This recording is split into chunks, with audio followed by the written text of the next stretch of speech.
नमस्कार दोस्तों, एक बार फिर से आप सभी का हार्दिक स्वागत है आपके ही अपने इस निःशुल्क यूट्यूब प्लेटफॉर्म के ऊपर डॉक्टर अग्रवाल सर इंग्लिश। जैसा कि मेरे पीछे देख पा रहे हैं आप, थर्ड ग्रेड एग्जामिनेशन 2026 में 2026 में आपका या फिर 2026 में जैसा भी बोले आपका कोड मिक्सिंग कर दें, आपका लेवल 1 और लेवल 2 के लिए इंपॉर्टेंट एमसीक्यूज के जो कॉमन क्लास चल रहा है आपका, वहां 36 वाला जो लेक्चर है वो स्टार्ट कर रहे हैं। अपन ने 5वां शतक लगा दिया था, इससे आगे वहां पर बढ़ेंगे आपका। तो सवाल अपने पास में इस बार आ रहा है, उसको चेक करना जरा। सवाल वोकैबुलरी पार्ट का बेटा आपका वहां पर, और वोकैबुलरी पार्ट हद से ज्यादा आपके लिए इंपॉर्टेंट रहने वाला, तो इस पे गौर भी आपको वहां पर फरमाना है, ठीक है। The opposite of diligent is, ठीक है। तो ये सवाल अपने पास में वोकैबुलरी का है, और इस सेक्शन को मैं किसके अंतर्गत ले जाऊंगा, आपका एंटोनिम का विलोम शब्द के अंतर्गत वहां लेकर जाऊंगा। और इसे मैं क्या पढ़ रहा हूं बताया आपका वहां पर, डिलीजेंट पढ़ रहा हूं, ठीक है। तो डिलीजेंट का मतलब क्या होता है, वह बंदा जो उद्यमी होता है, कठोर मेहनती होता है, उसे क्या नाम दिया जाता है आपका, डिलीजेंट का नाम दिया जाता है। तो इसका उल्टा करेंगे, जो आलसी होता है, उदासीन होता है, उसे क्या कहा जाता है, इंडोलेंट कहा जाता है, ठीक है। लेबोरियस जो मेहनती है इसका सिनोनिम है, असिडुअस इसका सिनोनिम है, एक्टिव जो सक्रिय है वो भी इसका सिनोनिम है। अगले पार्ट पे आ जाएं। The word ubiquitous most clearly means, ये सवाल अपने पास में वोकैबुलरी पार्ट का है, और सवाल यहां पर किसका बच्चा आपका, सिनोनिम का है, समानार्थी शब्दों का वहां पर देखने को मिलता है, जो सर्वव्यापी है। इसमें वहां पर केवल यही नहीं, अपन वन वर्ड सब्स्टिट्यूशन है उसके तहत भी इसका सवाल बना सकते हैं। सर्वव्यापी को अपन कहेंगे आपका ओमनी प्रेजेंट, यूबिक्विटस या फिर ओमनी प्रेजेंट। रेयर तो दुर्लभ या अद्वितीय होता है, यूनिक भी उसी में आता है, टेम्पररी आपका अस्थायी नेचर में लिया जाता है। अगले सवाल को पढ़ना जरा आपका। नेक्स्ट क्वेश्चन क्या है वहां पर, identify the subordinate clause in the following. ये जो पार्ट अपने पास है बेटा, ये टेक्शन आपका है कहां से, क्लॉज एनालिसिस से है। क्लॉज एनालिसिस, क्लॉज का जो विश्लेषण है उसके अंतर्गत इसे आपका देखने को वहां पर कहा जा रहा है। I wonder why he left without saying a word. मुझे अचंभा है कि वो बिना एक शब्द बोले बिना वहां से क्यों निकल गया, ठीक है। उसे कुछ तो वहां पर आपका बोलना चाहिए था। तो आप गौर करें, यहां वाले पार्ट में सबऑर्डिनेट जो क्लॉज है आपका, ठीक है, वो कहां से आपके पास में स्टार्ट हो रहा है, उसका पैटर्न आपको वहां पर बताना है, ठीक है। तो एक्चुअल में कायदे से तो यहां से जाएगा आपका why he left without saying a word, ये वाला पार्ट होना चाहिए आपका पूरा, लेकिन पूरा अपने को नहीं मिला, तो ये पार्ट अपने को मिल गया। कौन सा, ये वाला। ये जो हिस्सा है ये इसके मेन क्लॉज में काउंट वहां पर हो जाएगा आपका, ठीक है। यहां पर अपने पास में विदाउट सेइंग ए वर्ड, ये क्लॉज की बजाय फ्रेज में आता है। आई वंडर व्हाई दोनों साथ में लगाना गलत हो जाएगा, ठीक है। अगले सवाल पे चलो। 504 की तरफ आप बढ़ते हो, तो ये सवाल अपने पास में बेटा कम्युनिकेशन स्किल्स का है। कम्युनिकेशन स्किल्स का, संप्रेषण के कौशल हैं उनके साथ में इसे आपका जोड़कर वहां रख दिया जाएगा, ठीक है। तो 504 में सवाल क्या आया, which approach focuses on teaching the 4 language skills LSRW, listening, speaking, reading और writing in a fixed sequence, बिल्कुल प्रॉपर सीक्वेंस में जिसके साथ में इसे अटैच किया जाता। तो बेटा ये अपने सिंटैक्टिक पैटर्न पे लागू होने वाला स्ट्रक्चरल अप्रोच करता है। कम्युनिकेटिव अप्रोच में तो स्पीकिंग सबसे बेस्ट मानी जाती है, सिचुएशनल में तो वहां पर आपकी आगे पीछे हो सकती है, इक्लेक्टिक सभी मेथड्स और अप्रोचेस का क्या होता है आपका, मिक्सेशन वहां पर बोला जाता है। नेक्स्ट क्वेश्चन पे आ जाएं। 505, ये वहां पर आपका इडियम्स एंड फ्रेज का वोकैबुलरी के अंदर का सवाल आपको वहां पर पढ़ने को मिल रहा है, या फिर आपका देखने को वहां पर मिल रहा है। तो बच्चा यहां पर जो अपने पास में सवाल है कि अ वाइल्ड गूस चेज, ये गौर करना, यहां पर गूज नहीं गूस पढ़ा जाएगा आपका। ये जंगली जो कलहंस होता है उसका पीछा करना, मतलब पहली बात तो आप कलहंस नहीं देख पाते तो आपका जंगली नहीं देख पाते, जंगली देख पाते तो भागते हुए नहीं देख पाते, भागते हुए देख पाते तो आप हिम्मत नहीं कर पाते कि उसका पीछा करें, और पीछा करें तो इतना तेज भागता है कि वो आपके पकड़ में नहीं आएगा। मतलब ये जो प्रयास आपके पास में रहना है, बिल्कुल व्यर्थ का प्रयास वहां पर होना है। तो वहां पर एक ऐसा पैटर्न या फिर आपका वहां पर एक ऐसा सेंस जिसके अंदर आप वहां पर किसी प्रकार की स्थिति है उसको भांपने वाले नहीं होते। मतलब एक तरीके से यूजलेस है आपका, या फुलिश परस्यूट होता है, यानी अनुपयोगी या फिर मूर्खता में आपका पीछा करने वाला हिस्सा इसके अंदर वहां पर काउंट करवा दिया जाएगा। नेक्स्ट क्वेश्चन पे आ जाए बेटा आपका।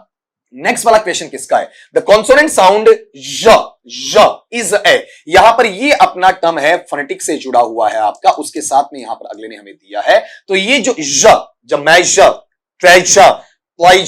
इस तरीके से बोला हुआ है, ये बेटा साउंड किसमें आपका, फ्रिकेटिव नेचर में आता है। इसे अपन प्लॉजिव में नहीं ले सकते, नेजल में नहीं ले सकते, लैटरल में नहीं ले सकते। अगली बात पे आ जाएं। 507 वाला जो पैटर्न है, ये सवाल अपने पास में बेटा सवाल है कंडीशनल्स का है आपका, शर्तात्मक वाक्य का सवाल वहां पर आपको देखने को मिल रहा है। तो यहां पर टर्म किसका है, इफ का आ गया, यहां वर अपने पास में आ रहा है बेटा, ठीक है। तो वर यहां पर सेकेंडली पार्ट में आता है, तो यहां पर वुड के साथ में वर्ब का फर्स्ट फॉर्म हमें देखने को मिल रहा है। तो ये अनरियल या हिपोथेटिकल या इम्प्रोबेबल या सेकंड कंडीशन वाला सेंटेंस हमें लिखकर वहां पर दिया हुआ है और सेंटेंस पूरा करेक्ट है, तो मैं ये कहूंगा कि इसमें कोई एरर नहीं है। पहली साइड में वर्ब का सेकंड फॉर्म या वर आ रहा है, दूसरी साइड में वुड प्लस वर्ब का फर्स्ट फॉर्म आ रहा है, बिल्कुल करेक्ट नेचर में आपको शो करके दिया हुआ है। अगले क्वेश्चन पे आ जाएं।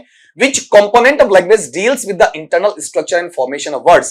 ये बेटा एक तरीके से वन वर्ड सब्स्टिट्यूशन के अंतर्गत में रख सकता हूं आपका वहां पर, वैसे डेफिनेशन पूछी हुई है तो उसके अंतर्गत भी मैं वहां पर इसे लेकर जा सकता हूं। दोनों तरीकों से ये सवाल बनता है, चाहे आप इसका मान लें, ठीक है, चाहे आप वहां पर ये कह सकते हैं कि जिस ब्रांच का क्वेश्चन है उसके आधार पर भी इसे आपका रखा जा सकता है, मतलब इसे अपने शब्द विज्ञान है उसके साथ में भी वहां पर मान सकते हैं, वर्ड साइंस होता है उसके तहत भी इसका टॉपिक वहां मान सकते हैं, लेकिन ज्यादा अच्छा है डेफिनेशनल लेवल पर आप इसके अंतर्गत इसे मान लें। तो ऐसा कौन सा पार्ट है जो कि इंटरनल स्ट्रक्चर की मतलब अक्षरों की बात वहां करता है, शब्द व्युत्पत्ति विज्ञान होता है, उसे अपन मॉर्फोलॉजी के नाम से वहां पर जानते हैं, फोनेटिक ध्वनि पर आता है, सिंटैक्स संरचना पे आता है, सिमेंटिक आपका वहां पर मीनिंग या फिर अर्थ के साथ में जोड़ दिया जाता है। नेक्स्ट पे आ जाए आपका वहां पर, यह सवाल अपने पास में है कि आपका कॉमन एरर या फिर अपने पास में जो स्पोर्टिंग एरर है उससे जुड़ा हुआ पार्ट अपने को देखने को मिलता है, सेंटेंसेस को फाइंड आउट अपने को वहां पर करना है, तो चूज द सेंटेंस, उस वाक्य को चुने विच इज ग्रामेटिकली इनकरेक्ट, जो कि व्याकरणीय तौर पर आपका क्या रहता है, अशुद्ध वहां पर रहता है, ठीक है, मतलब इनमें से 3 सही हैं और एक वहां पर क्या है आपका गलत है, उसको आपको वहां पर छांटना। बड़ी अच्छी बात है कि गलत वाला है उसको आपको वहां पर छांटने के लिए बताया गया है, उसके तहत आपको ये चीज आपके समक्ष दे दी गई है, ठीक है। तो एक बार गौर कर ले बेटा इसके अंदर आपका वहां पर जो अपने पास में सवाल है 509 वाला, 509 वाला, 509 या फिर 509 वाला, इसको चेक करो। यहां पहले मुझे नाइदर ऑफ दिया, तो नाइदर ऑफ के साथ में नाउन या प्रोनाउन है वो आपका प्लूरल बिल्कुल दिया है और आगे सिंगुलर बिल्कुल सही है, ठीक है। यहां she is one of those students who always gets high marks, तो गौर करो यहां वाले पार्ट में थोड़ा सा आपको एक मिस्टेक देखने को मिलेगी, यहां पर स्टूडेंट्स आपका प्लूरल है तो प्लूरल के साथ में बेटा यहां पर गेट्स नहीं बल्कि क्या आना चाहिए आपका गेट आना चाहिए, यह आपका आंसर वहां पर बनेगा। यहां वन के अकॉर्डिंग नहीं जाएगा, स्टूडेंट्स के अकॉर्डिंग जाएगा, ये इसका एंटीसीडेंट है या फिर पूर्व पद आपका माना जाता है। The jury was divided in its opinion, बेटा इट्स आ गया आपका वहां पर, वोज आ गया, ठीक है, तो कहीं ना कहीं गलती तो है आपकी डिवाइडेड वाली, लेकिन उसके मुकाबले गलती कम है। बेटर ये होता है कि यहां पर आप इस तरीके से लगाएं वर और फिर यहां पर क्या आना चाहिए आपका देयर। अगला bread and butter is his only food, तो यहां पर ये पैटर्न भी आपको देखने को मिलता है, तो ये करेक्ट है। आप ये देखेंगे कि यहां पर ये ज्यादा नजदीक है, लेकिन ये भी अपन कहते हैं वोज और इट्स का इसके साथ में नहीं आना चाहिए, यहां पर एक टर्म लगा देते, कौन सा आपका यूनिनिमस वाला, तब जाकर ये वहां पर ज्यादा अच्छा आपका बोला जा सकता था। तो अगर मैं इसमें से काटूं तो 2 ही प्रॉपर वे में कटेंगे, एक वहां पर नहीं कटेगा। अगर इसको मैं दोनों में वरीयता दूं तो बी को दे सकता हूं, अदरवाइज अगर इस पे आपत्ति या ऑब्जेक्शन लगाना पड़े तो डेफिनेटली मैं आपका वहां पर लगा सकता हूं। नेक्स्ट क्वेश्चन है 510 वाला, the main objective of diagnostic testing in languages. ये जो टॉपिक अपने पास चलता है इसे अपन पढ़ते हैं मेथड्स ऑफ इवैल्यूएशन के नाम से जानते हैं। आपका मूल्यांकन की जो पद्धति है या मूल्यांकन की जो विधियां हैं उनके अंतर्गत इसे आपका पढ़ा जा सकता है, उनके अंतर्गत इसे आपका देखा जा सकता है। तो इवैल्यूएशन में जो आपका डायग्नोस्टिक टेस्टिंग होता है, यानी आप जांच करते हैं कि बच्चे की प्रॉब्लम वहां पर कहां आ रही है, बच्चे की समस्याएं कहां आ रही हैं, तो आप ये जांचना चाहते हैं, ये पता करना चाहते हैं कि विशिष्ट तौर पर आपकी जो अधिगम की कठिनाइयां हैं वो कहां पर आ रही हैं, उनके लिए आप डायग्नोस करते हैं, उनके लिए जांच पड़ताल वहां पर आपका करने पर उतर कर आते हैं। तो ये चीज आपकी प्रोफिशिएंसी नहीं आएगी, ग्रेडिंग नहीं आएगी, मोटिवेशन वहां पर इसमें देखने को नहीं मिलेगा। नेक्स्ट क्वेश्चन पे आ जाए आपका, यहां अपने पास में जो सवाल है वो फिर से किसका बेटा, आपका सेंटेंस इंप्रूवमेंट का है, वाक्य है, वाक्य के सुधार की गुंजाइश इसमें आपको वहां पर बताई जाती है या उन चीजों को इसके तहत आपका वहां पर बताया जाता है, ठीक है। He behaves as if he was the king of the jungle, वो ऐसे व्यवहार करता जैसे मानो जंगल का राजा हो, जंगल का वहां पर शेर हो, इस तरीके से। तो बेटा यहां पर एज इफ है, मनु जनु मानो या जानो आपका उत्प्रेक्ष अलंकार है, तो पूर्णतया कल्पना का भाव यहां देखने को मिलेगा। तो सब्जेक्ट चाहे आई वी यूदे होता है, ही शी इट नेम होता है, एक वचन बहुवचन होता है, यहां पर आप वोज के लिए कोई जगह नहीं रखेंगे, यहां पर वर आना चाहिए, तो इज का भी कोई वैल्यू वहां पर नहीं है। दूसरी बात आपने यहां पर गौर किया होगा, आपने ही देखा तो ही के साथ में बिहेव्स होना चाहिए, बिहेव वहां पर नहीं आएगा, तो गलती केवल ये थी आपकी कि आगे वोज की जगह क्या लगना चाहिए, इसमें वर लगना चाहिए। 511 में आपका आंसर वहां पर दे दिया आपको बी वाला पार्ट। नेक्स्ट में चलो आपका वहां पर 512 वाले पार्ट पे आ जाओ। नेक्स्ट वाला आप देखते हैं तो ये क्वेश्चन किसका है, यहां पर अगला फ्रेजल वर्ब का मतलब एक तरीके से आपका वोकेबलरी का पार्ट ही आपको देखने को मिलता है, संयुक्त क्रिया वाला, जिसमें आपका जो वर्ब है और वर्ब के साथ में क्या आता है, एक अलग पार्ट मिलकर, पार्टिकल मिलकर एक नया मीनिंग आपको वहां पर देता है। तो आइडेंटिफाई द फ्रेजल वर्ब, आपको जो संयुक्त क्रिया उसको पहचानना इन द सेंटेंस ऑफ वाक्य के अंदर। She got along well with her new colleagues, वह वहां पर अपने नए सहपाठियों के साथ में बहुत अच्छे तरीके से आपका रहने लगी आपका, ठीक है। तो यहां पर अपने पास में जो फ्रेजल वर्ब आपको दिया हुआ है उसको पहचानना है आपका, ठीक है। तो बहुत इजीली आप पहचान पाओगे। फ्रेजल वर्ब का पहचानने का तरीका क्या होता है, वर्ब प्लस पार्टिकल या वर्ब प्लस प्रीपोजिशन है, वो आपको वहां पर पता होना चाहिए। तो बेटा ये रहा वर्ब और वर्ब के साथ प्रीपोजिशन ये रहा, तो ये इसका आंसर है। बाकी को दरकिनार क्यों करोगे, ये वर्ब है, ये खाली प्रीपोजिशन है, ये खाली आपका प्रीपोजिशन है। नेक्स्ट सवाल पे आ जाए आपका अगला सवाल 5-3। The literary device where a part is made to represent the whole or vice versa is called, आपका यहां पर ये लिटरेरी टर्म का सवाल है। ये ग्रेड 1 ये स्कूल लेक्चरर में हाल ही में आपका सवाल पूछा हुआ भी था कि पार्ट टू होल और होल टू पार्ट वाला पार्ट होता है, उसे क्या कहा जाता है, अंश से समग्र की तरफ और समग्र से आपका अंश की तरफ। अगर इस तरीके से आपका बोला जाता तो उसे क्या कहा जाता है बेटा, उसे कहा जाता है सिनेक्डकी।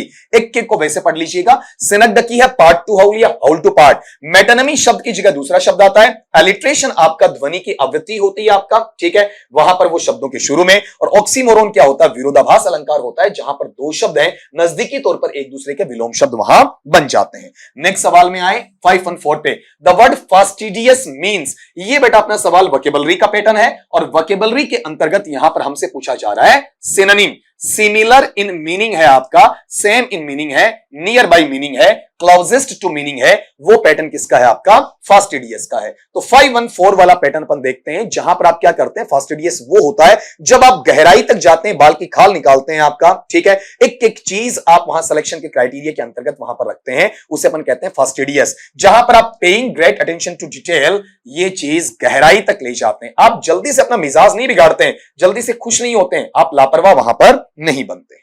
अगले सवाल की तरफ आते हैं बेटा कि चेंज टू एक्टिव वॉइस, ये सवाल मेरे पास में वॉइस का है और आप गौर करें इसमें कैसे चेंज करवाया हुआ है, लेट वाला मतलब इंपेरेटिव वाला, बी के साथ वर्ब का थर्ड फॉर्म दिया है अर्थात पैसिव वॉइस का है, एक्टिव में चेंज करना तो वाइस वर्सा में जाएगा।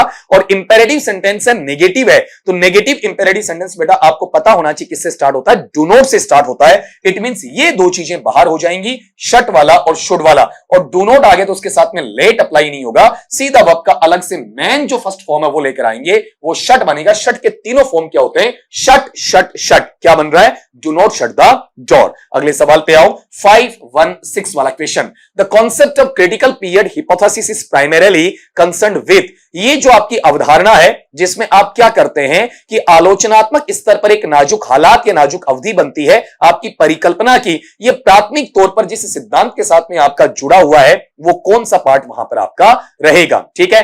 क्योंकि बच्चा जब भी टारगेट लैंग्वेज बेटा आपका सीखता है तो टारगेट लैंग्वेज सीखते वक्त वहां पर हमेशा बच्चे का जो मदर टंग है वो पहले से वो एक्वायर कर चुका है, पहले से वो सीख चुका है, अर्जित वहां पर आपका कर चुका है। तो इट मींस यहां पर पहले उसने क्या सीखा है, खाली वोकैबुलरी का पार्ट वो नहीं लिया है, सेकंड लैंग्वेज तो बाद में सीखेगा आपका, वहां पर ग्रामर रूल का जो डेवलपमेंट है वो बाद में होगा, लेकिन उसका जो फर्स्ट लैंग्वेज का एक्विजिशन है उसके बल्ले काल के दौरान आपका पूरा हो चुका होता है। तो ये पैटर्न अपने पास में फिर से सवाल जहां से दे रहा है बेटा, ये सवाल किसका है आपका, टीचिंग मेथड्स का है, ठीक है। टीचिंग मेथड्स के सवालों पे अच्छा गौर करना, कहीं गलतियां मत कर देना। अगला पार्ट है द वर्ब टू, ठीक है। अब आप इसे वहां पर पढ़ेंगे, उसके बाद में अगला टर्म आ रहा है मींस। कहीं पर ऐसा नहीं हो टू के साथ में ये जो स्पेलिंग आई है आप लोगों ने पहले पढ़ी ना हो, ये चीज आपके दिमाग में नहीं आनी चाहिए, ठीक है। एक तो था परस्यू, इसको पढ़ते ही आपके दिमाग में आता परस्यू, परस्यू अलग चीज है, फॉलो करना उसमें अलग आता है। यहां पर है पयूज, ठीक है, परस्यू नहीं है बल्कि क्या है, पयूज। तभी आपसे वहां पर पढ़वाया था कि आप किसी चीज को बिल्कुल गहराई के साथ में पढ़ते हैं, उसे आप एग्जामिन करते हैं, वो पार्ट किसमें आता है आपका, पयूज के अंतर्गत रखा जाता है। तो स्किम नहीं होता है आपका, ठीक है, समरी लिखना नहीं होता है, मेमोराइज वाला पार्ट वहां पर नहीं आता है। तो ये पार्ट अपने पास में वोकैबुलरी का है, और मैं ये कहूंगा कि सिनोनिम ही आपसे पूछ लिया है, आपसे वहां पर मीनिंग इसके अंदर पूछ के रखा हुआ है। अगला सवाल, आइडेंटिफाई द क्लोज टाइप, इसमें क्लोज को पहचानना है। तो ये पैटर्न भी अपने पास में किसके अंतर्गत चला जाएगा, क्लॉज एनालिसिस के अंतर्गत वहां पर माना जाएगा। अब इसमें क्लोज क्या है, वो पूरा सेंटेंस आपको लिख कर दिया हुआ, तो आप पहचाने कि इसमें किस क्लोज की बात आपकी वहां पर की हुई है। इसमें अंडरलाइन करके देगा, ये टाइप करते वक्त छूट गया कि which is old needs repair, ठीक है। तो ये वाला जो पार्ट यहां तक आपको क्या देगा, अंडरलाइन करके देगा कि जो घर है जो कि पुराना पड़ चुका है, तो ये विच इज ओल्ड, ये तीनों शब्द क्या कर रहे हैं, इसको आपका मॉडिफाई कर रहे हैं। तो जब आपका नाउन को मॉडिफाई करता है उसे एडजेक्टिव कहते हैं, तो ये एडजेक्टिव क्लोज वहां पर बनेगा। तो यहां अंडरलाइन नहीं करते ही तो दिक्कतें आ जाती हैं, कंफ्यूजन आपका बढ़ जाता है। उसे दूर करने के लिए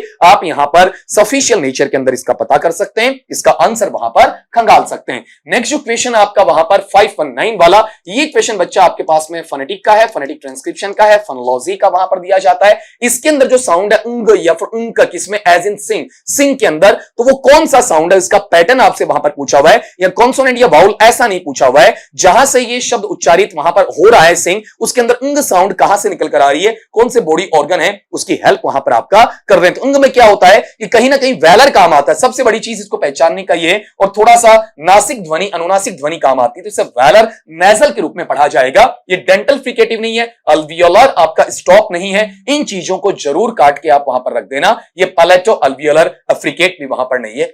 अंग वाला पार्ट है उसे वेलर के नाम से आप पढ़ेंगे, हमेशा आपका सही जाएगा, कहीं पर गलत नहीं होगा, क्योंकि वेलर अगर पक्का देगा, बाकी साइड की चीज दे या फिर ना दे। ये जो अपने पास में पार्ट आ रहा है, ये PTE principles of teaching English का है, टीचिंग मेथोडोलॉजी में या पेडागोजी के अंदर आप इसे पढ़ सकते हैं, जहां पर टीचिंग मेथड्स में इसकी बातें सबसे पहले की जाती हैं कि विच प्रिंसिपल, ऐसा कौन सा सिद्धांत है, सजेस्ट, जो हमें सुझाव देता है, दैट द टारगेट लैंग्वेज, कि हमारी जो लक्ष्यात्मक भाषा है, इंग्लिश की अपन बात करते हैं, एलियन लैंग्वेज की बात करते हैं, अब्रॉड लैंग्वेज की बात करते हैं, फॉरेन लैंग्वेज की बात करते हैं आपका, तो वहां should be taught through meaningful, जिसे वहां पर पढ़ाया जाना चाहिए, सिखाया जाना चाहिए, अर्थप्रद स्थिति के साथ में और रियलिस्टिक कम्युनिकेशन के साथ में या यथार्थवादी संप्रेषण के साथ में उसे आपका सिखाया जाना चाहिए। तो ये कौन सा पैटर्न आपके पास, आपके जहन में वहां पर होना चाहिए, तो बड़ा ये है जहां पर प्रतिस्पर्धा आपकी लागू होती है और संप्रेषणात्मक प्रतिस्पर्धा है, उसको इसके अंतर्गत वहां पर रखा जाना चाहिए। तो आदत निरूपण का भाव नहीं होगा, प्राकृतिक स्वरूप का भाव इसमें नहीं होगा, केवल आप फॉर्म या स्ट्रक्चर पे फोकस वहां नहीं करेंगे, इसमें फ्लुएंसी पे फोकस करेंगे, मीनिंग पे फोकस करेंगे। इसे कहते हैं आपका मीनिंग इज पैरामाउंट वाली स्थिति, जो कि आपका डेल हाइम्स ने सीएलटी कम्युनिकेटिव लैंग्वेज टीचिंग के अंतर्गत आपको वहां पर बता भी रखी है। तो आज के सवालों में जो आपने पहले उम्मीद की थी कि सर टीचिंग मेथड्स के सवाल आएंगे कि नहीं आएंगे, डेफिनेटली बच्चा आपके पास में आए हैं और इनको वहां पर अच्छे तरीके से सोल्व भी करवा दिया है। तो पार्ट 36 तक पहुंचते पहुंचते जब आप पार्ट 50 तक पहुंचेंगे तो ढेर सारे सवाल आपके पास हो जाएंगे। मैंने आपके सवाल हमारे जवाब में भी 551 सवाल कंप्लीट वहां किए हैं आपका, और इधर वाले पार्ट में भी अगर आप देखोगे तो ये सवाल भी 900 के आसपास वहां पर जाने वाले हैं। करीब करीब 1400 साढ़े 1400 सवाल अगर आप पढ़ते हैं तो आपको किसी भी प्रकार की प्रैक्टिस सेट की जरूरत वहां पर नहीं होती है, सारी चीजें इसके इर्द गिर्द वहां पर कवर हो जाती हैं। टीचर केवल वो सवाल सोल्व नहीं करवा रहा है, उसके अंदर के कॉन्सेप्ट होते हैं 3 से 4 ऑप्शंस के अंदर, उनको भी वहां पर वो लेकर बताता है। तो मिलते हैं नेक्स्ट लेक्चर में नए वहां पर एक लेवल के साथ में, नए क्वेश्चंस के साथ में, वहां पर नई एनर्जी के साथ में। Till then sayonara.